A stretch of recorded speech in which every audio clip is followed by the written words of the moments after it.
Yes.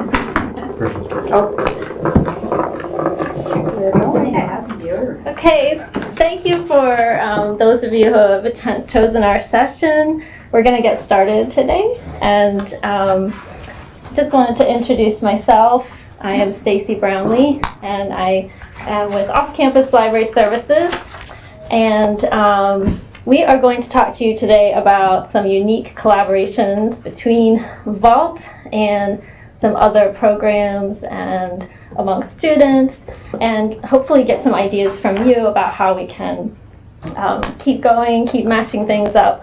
VALT is an acronym, if you haven't heard of it, that stands for Virtual Academic Writing and Lab Tutors. But as of very recently, it is Virtual Academic Writing and Library Tutors. So I will be talking about that near the end to give that a little more context and tie things together. And then OCLS is my department, Off-Campus Library Services. And I wanted to let my other co-presenters say hello. Hello. I'm Paige Mitchell. I'm here representing the University of Maine at Orono. And our purpose today, one of our purposes today is we collaborated with Vault to tutor online during the winter session. So hopefully you can learn a few things that you can take back to your institutions in terms of cross-campus collaboration. And I'm Emma. I've been a Vault tutor since 2014, and I'm a senior at UMA. I'm Michelle Lisi. I coordinate the Vault program. Let's bring Michelle over. There we go. And I get to work with these amazing, wonderful people. Thank you. So yeah, the purpose of our talk, as Paige mentioned, we're going to just show how Vault has collaborated with other writing centers across campuses and how you might bring this back to your institution or your center. So we are encouraging interaction. If you have questions, we have a Padlet for the session. Don't know if you've ever used Padlet before. Kind of a fun tool. I will show that on the screen for you. And the link to the Padlet is not only on the slide that I'll go back to, but it's also on your handout at the top. You can post on here so easily. You either just double click right on the ocean picture with your mouse, or you can press the pink plus button to also get a new post. There's a link to the training modules that we're going to show you in a little while, and there's also a link to our session handout, a digital version. And we also encourage you just to talk to us, of course, and since we have a small group here today, or to use the Twitter handle that we're using all throughout the conference.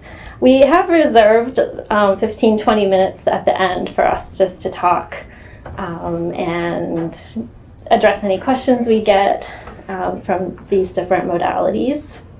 So let's go back to the... I am not using the clicker that I should be using. Where's it?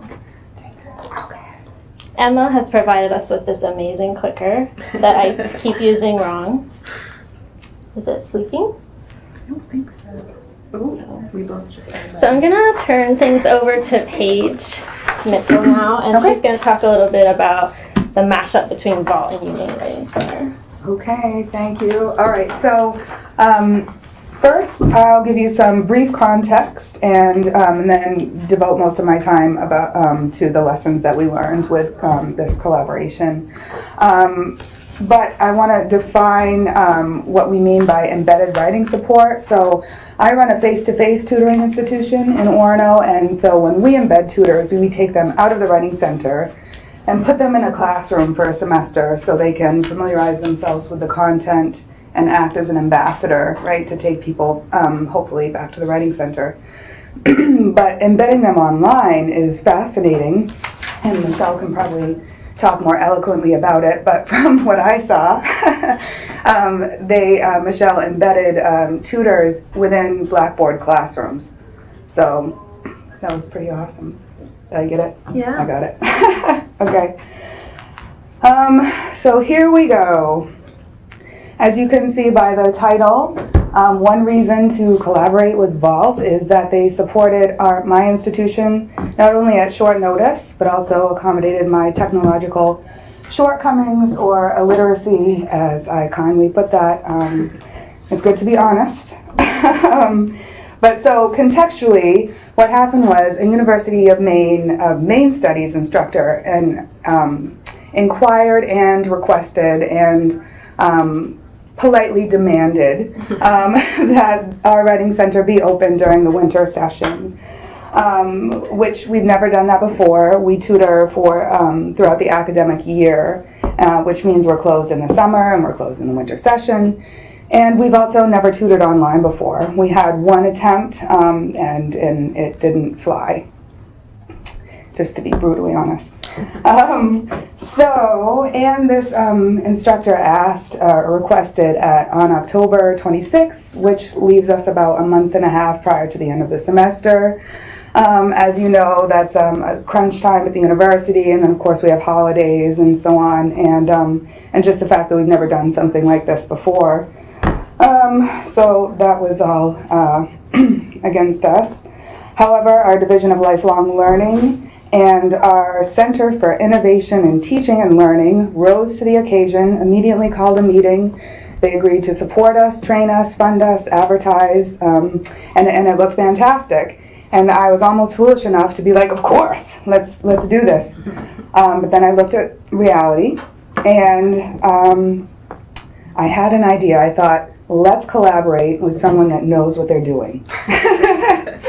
And luckily we did that. I happen to have the privilege of being a colleague and friend with Andrei Strukov, who introduced me to Michelle, and that was that. Michelle was fantastic. She agreed to train 4 tutors from the University of Maine at Orono, and she agreed to be the administrator. So from my perspective, all I had to do was I nominated 4 of my tutors, Michelle nominated 4 of hers, and she just took care of everything from there. So our DLL, Division of Lifelong Learning, funded our tutors and sent technological equipment to everybody, but Vault funded their tutors and paid her administrative salary, so it worked out well for our institution. And we let somebody that was qualified actually do the work. Imagine that. So this was our pilot program, and as with any pilot program, we experienced productive victories and productive failures. I want to highlight the term productive because I truly mean it. So the first productive victory was, hey, we collaborated.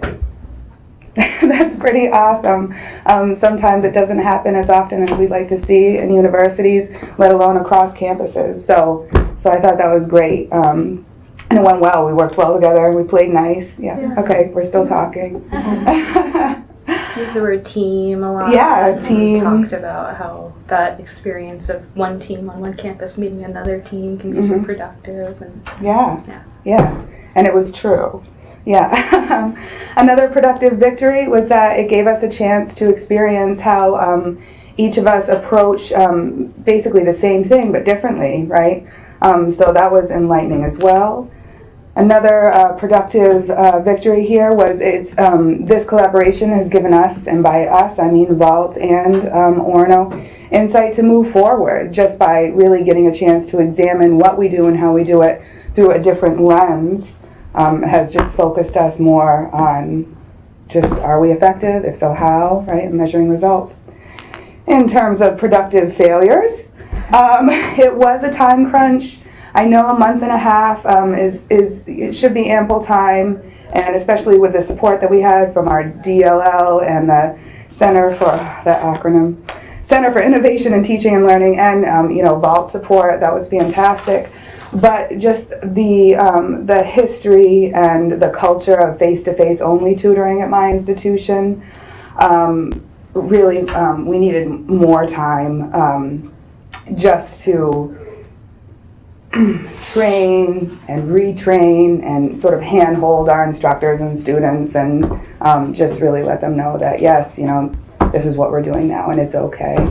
For example, one professor inadvertently deleted their embedded tutor right out of their Blackboard, right? So it's just going to take time. So lo and behold. And another productive failure that we noticed was we have dissimilar pedagogies and training. So at Orono, we have the privilege of having a 15-week-long writing intensive internship devoted to training our tutors.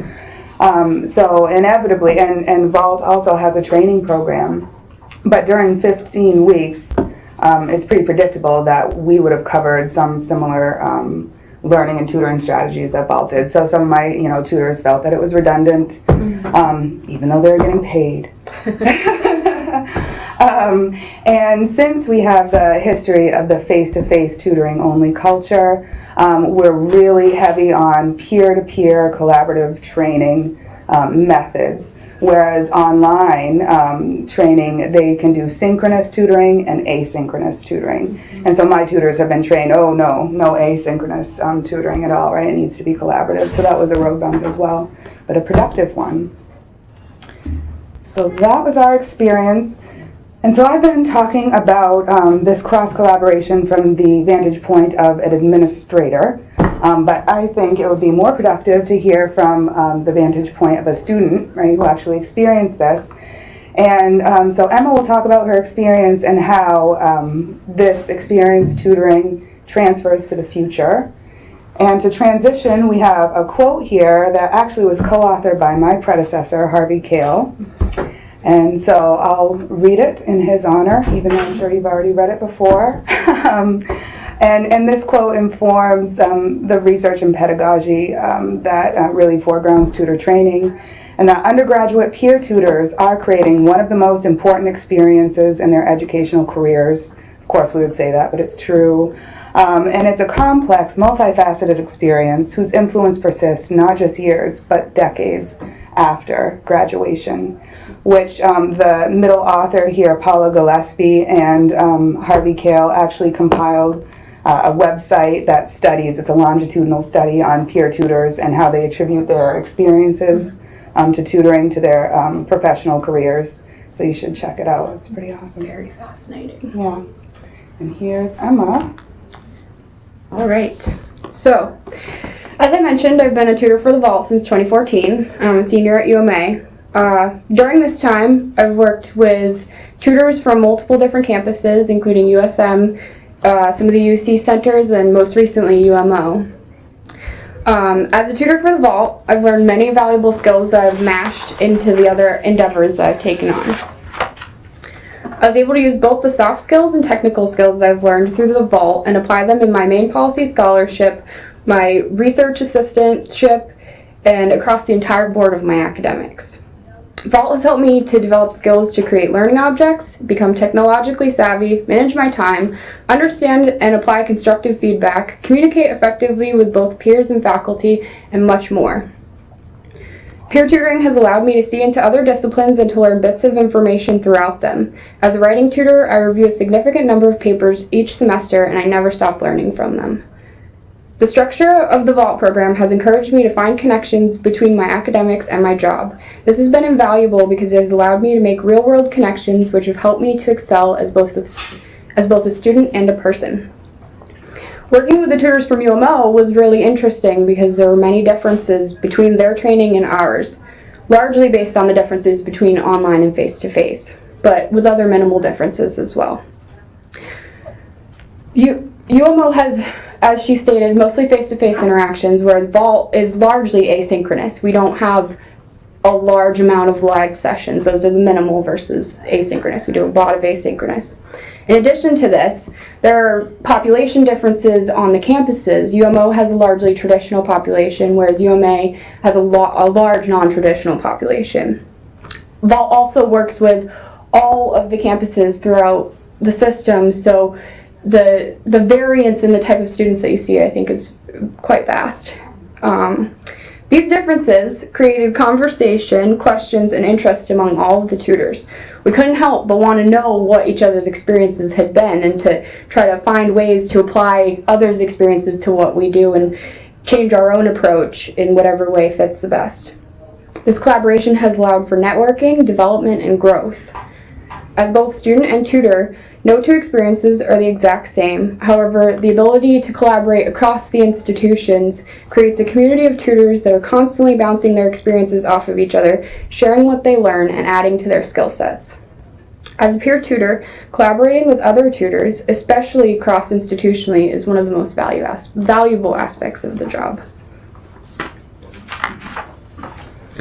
We'll go back to page. Okay. Yeah, and I just have one last slide before we hand it over to Stacy to talk about the new library aspect and the opportunity here.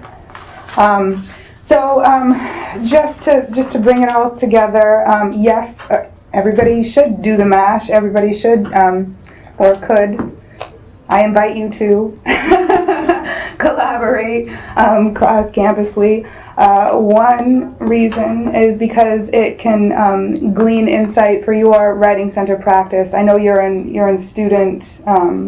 What's your Student services. Student services. So even if you don't run a writing center or work with tutors, it still gives you some insights that you wouldn't have really gotten if you were in your silo.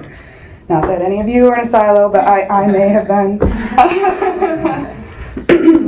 A second reason to collaborate is that this renewed and inspired our institutional commitment at Warno. And by our commitment, I mean the Division of Lifelong Learning, the Center for Innovation in Teaching and Learning, our writing center itself, and the English department. So now, after having learned what we did and experienced this, now everyone's really excited to bring it back and to launch our online writing center and to really make it work for our campus.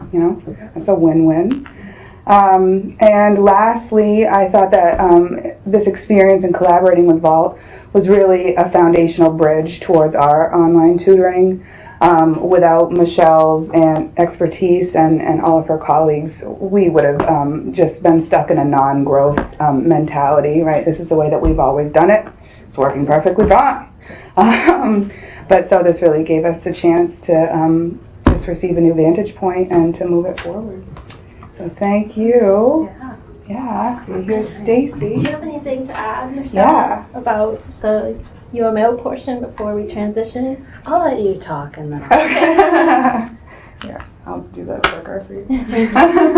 Yes. They were making fun of me while we were prepping with my clicker inabilities.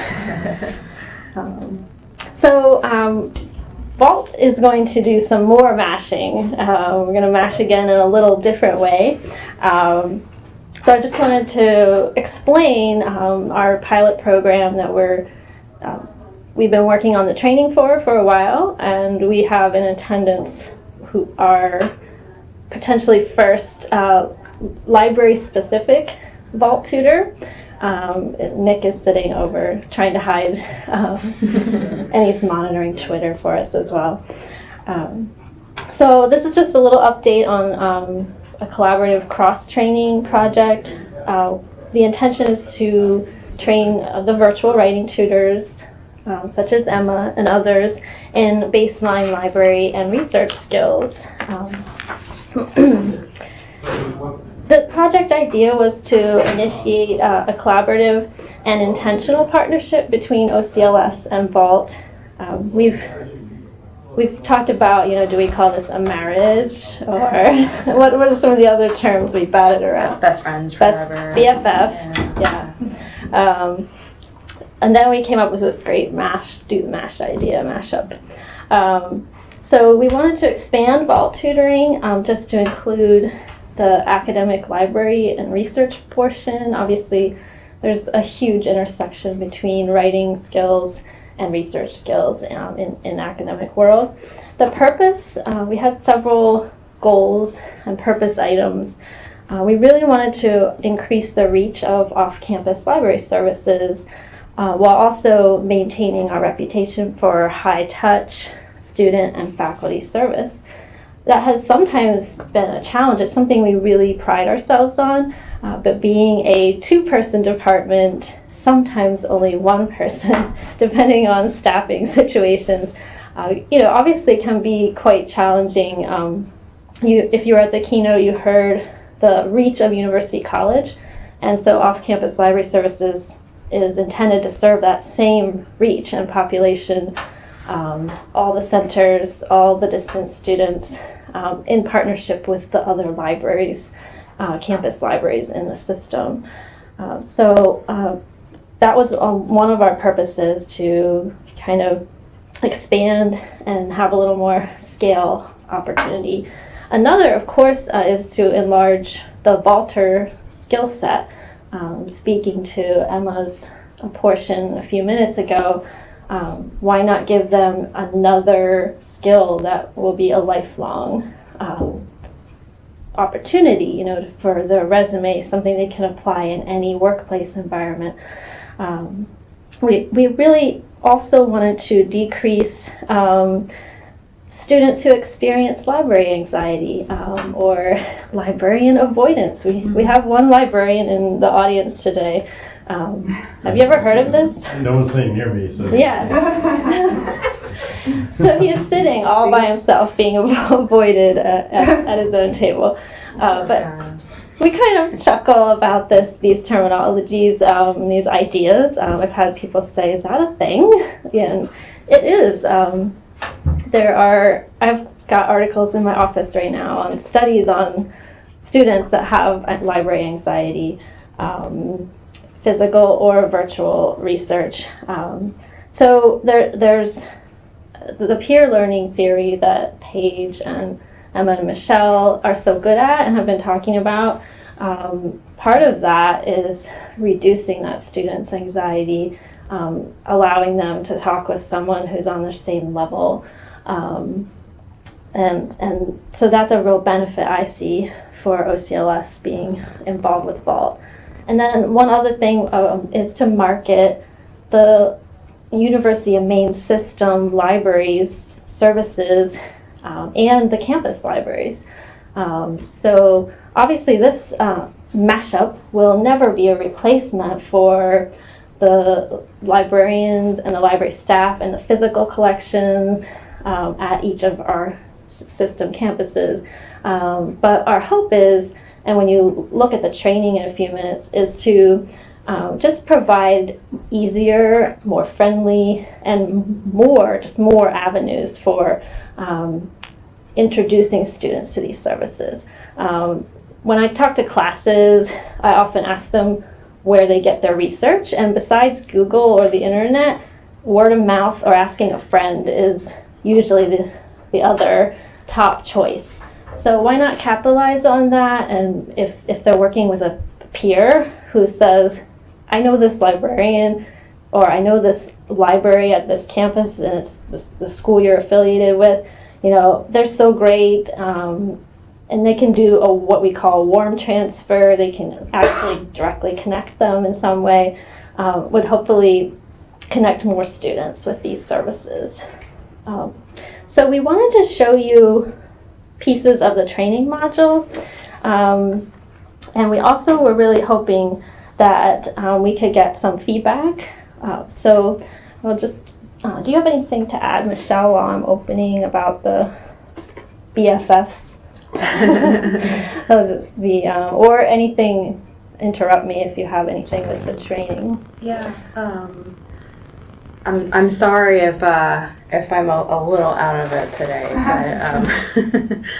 but one thing that I love about Vault and OCLS working together is the way it kind of creates a roadmap for students who are themselves on their way to becoming educators and policymakers, I firmly believe, to kind of see how that happens. You know, how do we come up with new ideas, communicate them to others, express what's strong about them, identify what needs to be worked on about them, and then feel confident taking the next step and saying, okay, now we're going to do this again, but in this context, or now I'm going to do this again on my own, in my own research.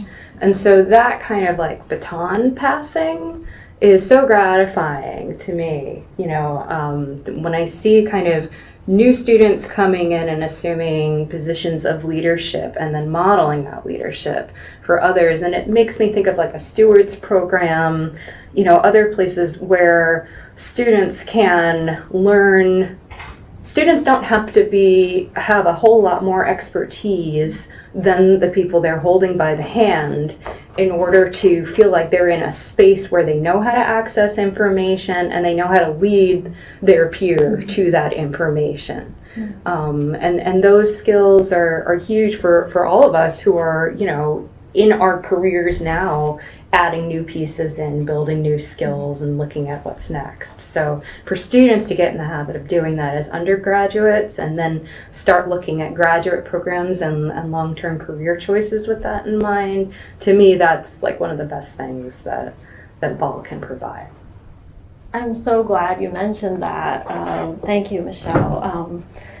Emma, it's fabulous that she could be here with us today because she was one of those students that during the fall particularly, I would attend the staff meetings that the Vaulters have, and we worked through pieces of this training together. Lots of great feedback, suggestions, so some of those tutors were really integral in giving suggestions, but also, like Michelle said, seeing how we develop a pilot project.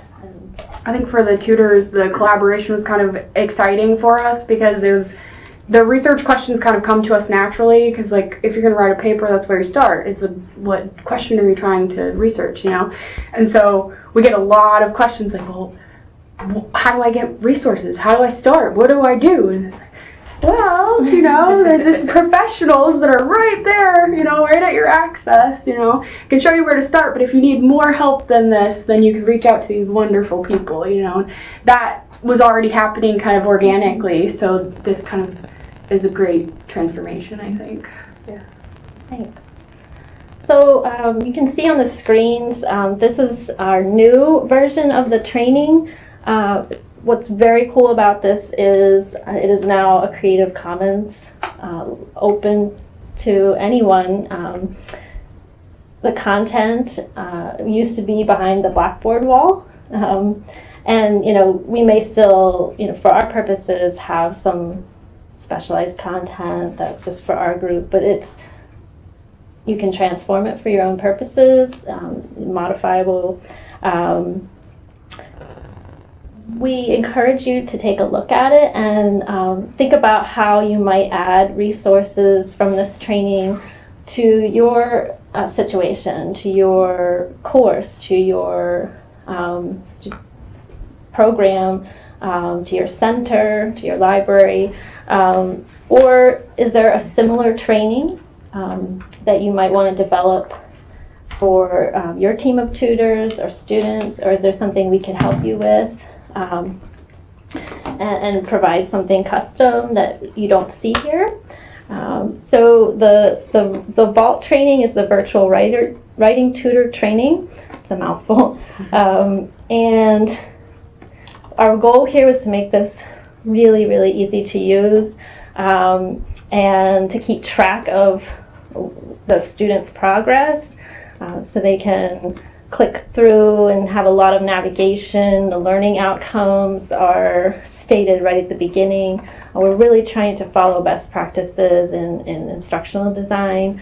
And we are striving to make sure this resource is as accessible as possible because it is going to be available openly.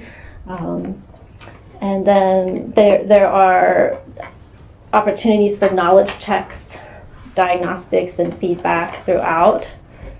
And let me know if there's something in your side of the house that you want me to show, sure. Michelle. And then I'm clicking into the off-campus library services training, which is just one module. The intention was for it to be maybe 6 to 8 hours total for a vaulter to add this skill to their skill set. And this is, I would say, about 80 to 90% completed. So keep that in mind when you look at this. The last two sections need to be filled in. They're a little bit light on content. So again, we want to match the same format. And we really would like to also include interactive elements and things.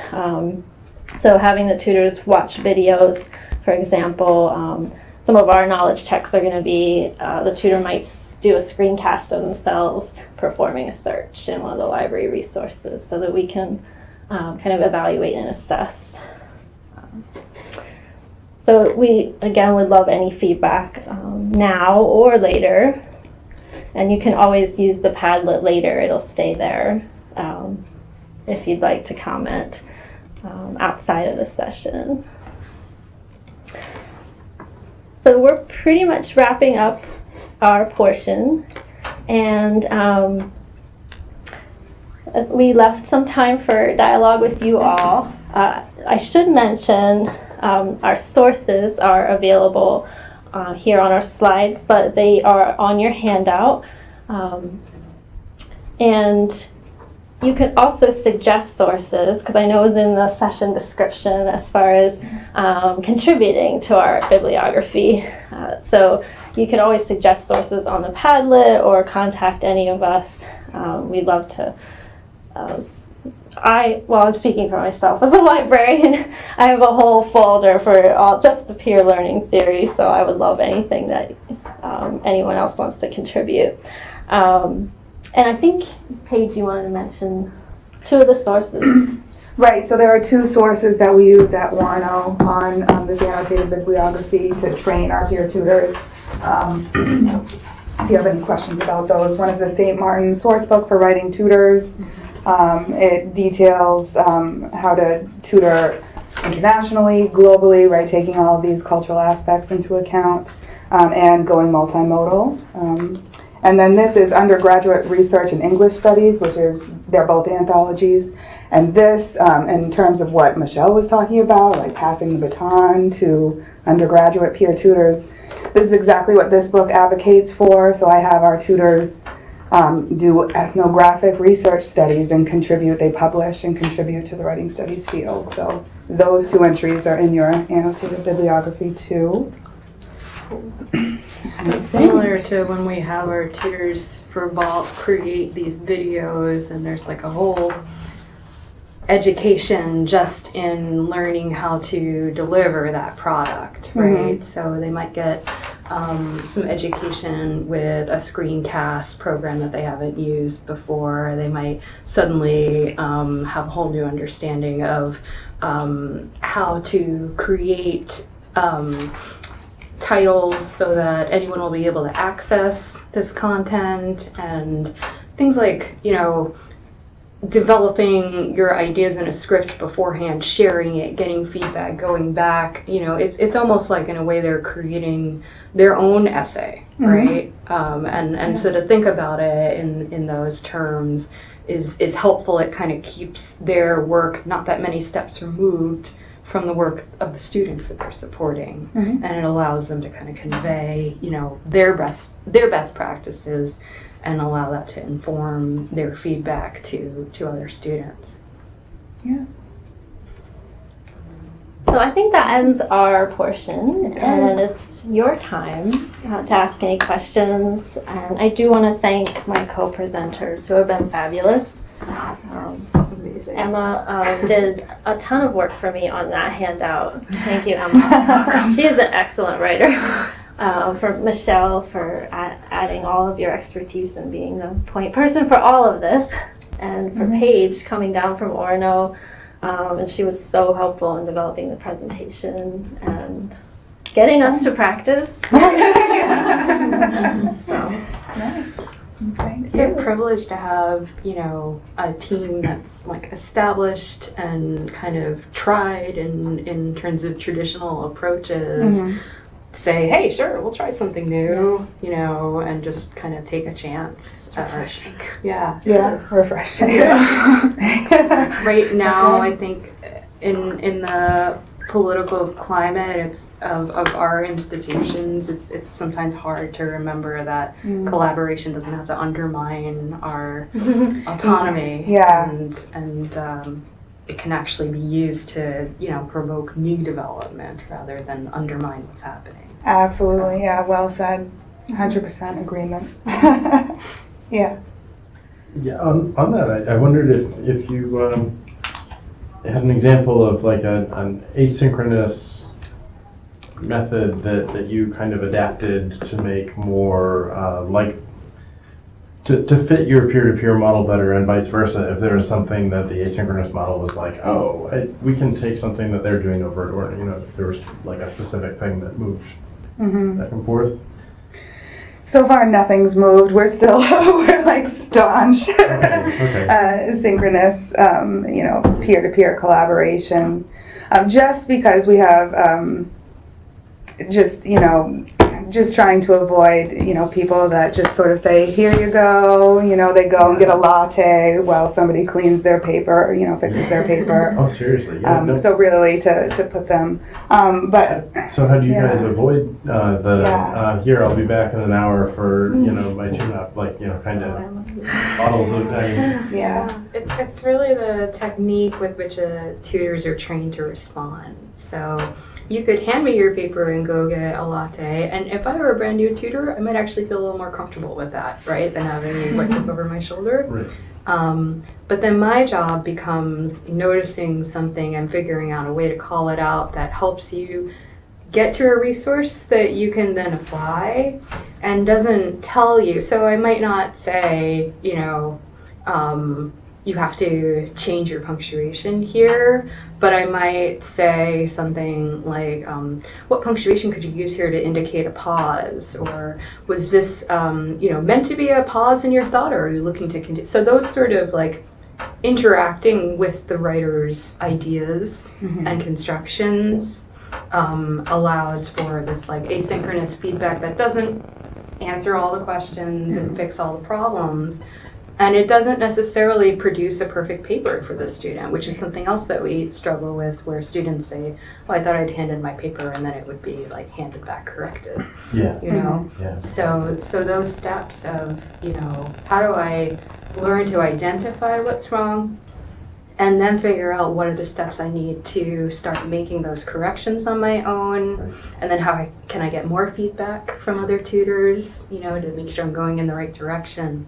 That becomes a lot of our work asynchronously. Yeah, I was gonna say, and in addition to that, especially asynchronously, we use a lot of resources for is there a different type of punctuation that you could use here? If you're not sure, check out this resource and see what they have to offer for suggestions, That way we're not like, well, this should really be a period instead of a comma, because then they're not really learning from that. They're going to fix it, and then they're going to do it again because they didn't understand what they did that caused the problem. So we try to show them what the issue was and how they can fix it themselves. You have the conversation right off front that there's a big difference, because I think you used that term, which really kind of put the light on with me. Difference between tutoring and editing.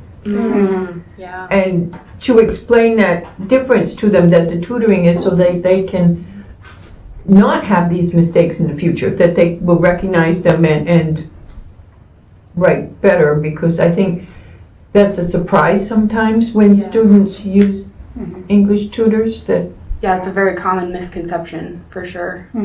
I don't know if you want to address this, but I would say that it's one of those challenges that we're constantly trying to handle with tact, because we don't want to scare people away, but we also are not editors. We're very much there to help them fix their paper. We're not there to fix it for them. So I wouldn't say that we offer that information right up front. I think we kind of try really carefully not to scare students away. So having like a disclaimer, like, we will not edit your paper. Like, I'm not sure. I think we've talked many times about how to address that, and I don't think that we've come up with a way to put that out front, I guess. because I do. When I well, no, I mean, I recommend this opportunity, because we are very limited with our tutoring services, and being at a distance.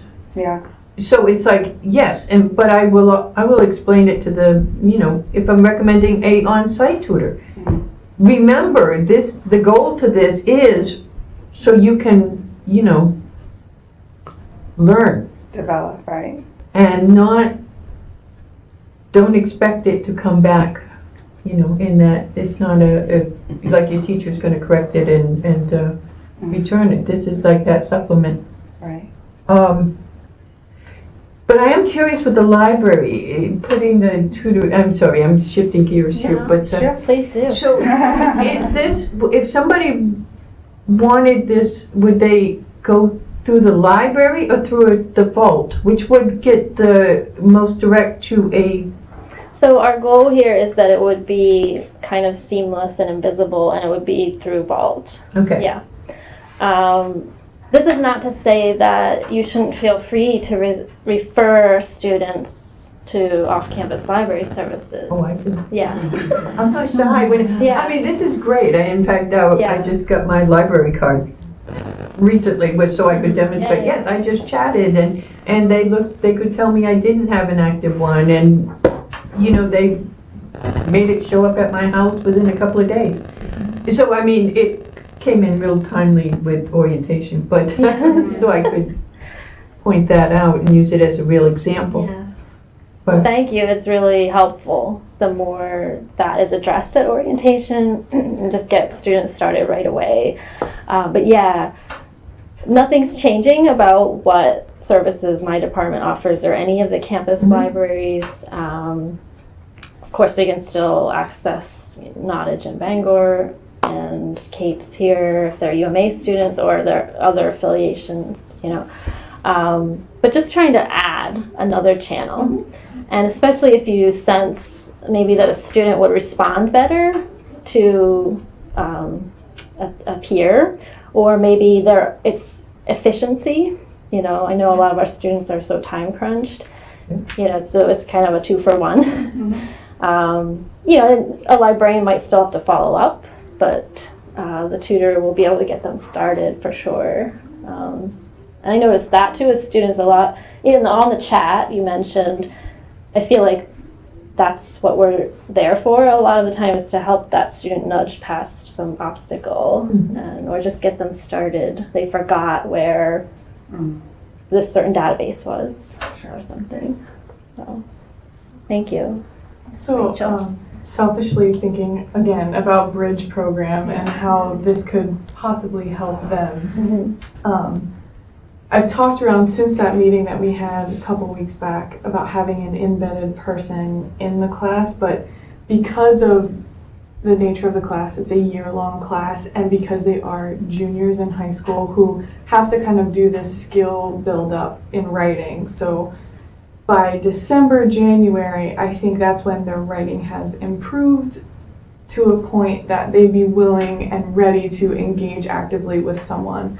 So what is the best way for them to, if instructors want to get these services and know that there's a certain time frame with an assignment that maybe specifically they want their students to reach out, is there a best mode of trying to set this up? Bridger is still a beast that we're trying to figure out, right? Because not everyone is using Blackboard to deliver That's correct. those services. They're, in fact, that's more not happening than it is. So. Yeah, it's a whole other piece that Yeah. then instructors have to take on Correct. in addition to delivering whatever content they're Correct. delivering.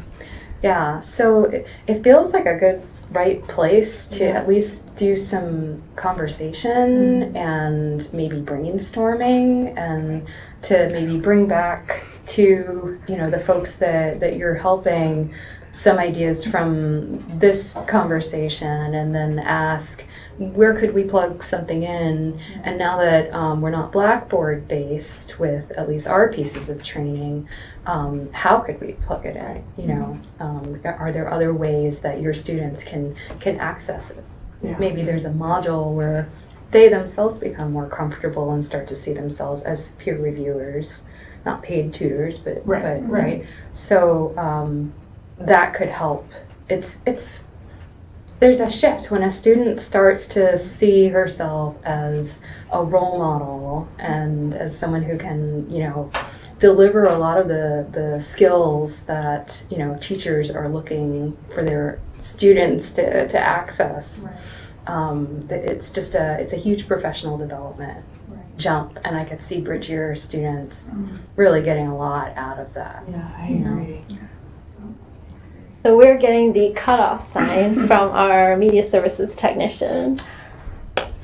So, any last words? Thank you. Yeah, thanks. Yeah, thanks for coming. I have one more question. Yes. It probably just won't be on the recording. Yeah. That's okay. If somebody approaches a vault or requests a vaulter, would it always be at UMA now, or is it? Do you have your That's a good vaulters question. multi-campus? We do. Yeah, we have our team this year included a student who is also a tutor at USM.